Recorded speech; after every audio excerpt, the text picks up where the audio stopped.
Welcome, comrades, to Truth Talks Today, the people's perspective on the world and your number one news source for the truth.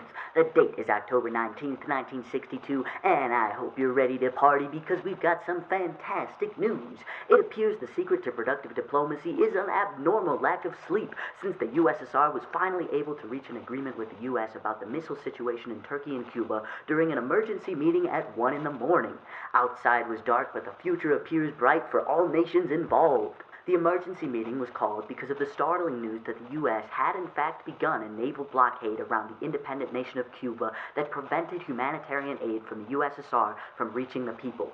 The representative from the USSR to the United Nations Security Council proclaimed that this was a clear breach in human rights and was quick to act and negotiate to save the Cuban people. Fortunately, a solution was suggested almost immediately with the strong support from the delegates of Romania and Egypt, who pushed for neutrality and a priority on protecting our Cuban comrades in the Caribbean. It's not official yet, but it is almost certain that the Turkish and Cuban missiles will be removed shortly, as will the United States' blockade of Cuba. It was suggested that the process of taking down the missiles in each country will be supervised by the opposite world power, and that this will additionally be super-dupervised by an international neutral party. This will allow the USSR to continue providing generous humanitarian aid to the common people of Cuba, and the entire world is now far safer from the threat of nuclear attacks.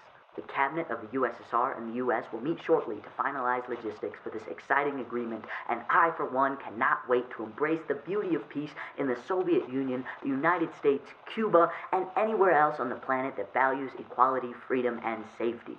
This will likely not be the end of the ideological battle between communism and capitalism, but it is indeed apparent that this may very well transform the way these issues are discussed, such that it is safer for everyone. A new dawn has risen over the Soviet Union and the United States, and for the first time in years, we can smile together. This has been Sturgeon Morris from Truth Talks Today. Tune in soon to hear the latest People's News.